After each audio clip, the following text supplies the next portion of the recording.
Here you can make a deep analysis of your buildings. In this dashboard, you have the energy consumption per usage for a period of time, example, August. The consumption is displayed from the most important to the least important. To compare two periods, for instance, July and August, you will get 2 months displayed like this side by side. You can also display the evolution of the consumption for a period. Thus, you can see the evolution for all usages.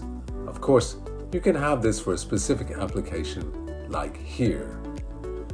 You can also see climatic data provided by your weather service linked to Stream. At this stage, it is important to normalize your consumption regarding the degree days. By ticking this feature here, you will get your energy consumption, which is normalized by degree day. This is something given by the standard, which aims to clearly provide a weather-dependent energy consumption. Next, the Product Measurements window will help you to get deeper information on your buildings. For instance, by selecting two products, you can compare two measuring values. Once applied, you will get the instant values displayed by these two products at the current time. You also have access to historical values. As before, select your products. Let's choose Power, for which you want to have the final value for a full month.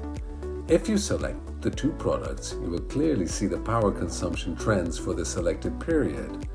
By moving this bar, you have the details of the values according to the date. The data can be exported, and if you have any events or issues, you will see them here. Here you can also compare a similar service at two different periods. Let's choose Power once again. Thus you get the power measured by this product at two different times, allowing you to analyze an issue based on a comparison of a same metering point. The Protection Dashboard gives an overview of all connected protection devices, providing most relevant information like product identification, communication status, pre-trip status, and time. As the trip status and time in case of tripping, you can export all the data. In parallel, you have access to all the product settings. Here, the long time delay or the short time delay, etc. As for power quality, whether you choose regular or advanced, you have the possibility to display power quality indicators measured by a device.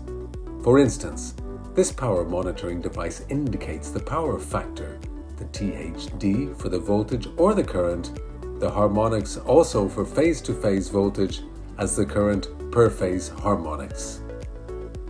One last possibility is the characteristics overview. Basically, the initial products are the ones linked to an energy source. The intermediate products are in the middle of the architecture, like your distribution board, and the terminal products are the ones linked to a terminal usage of your buildings, usually in the main distribution boards.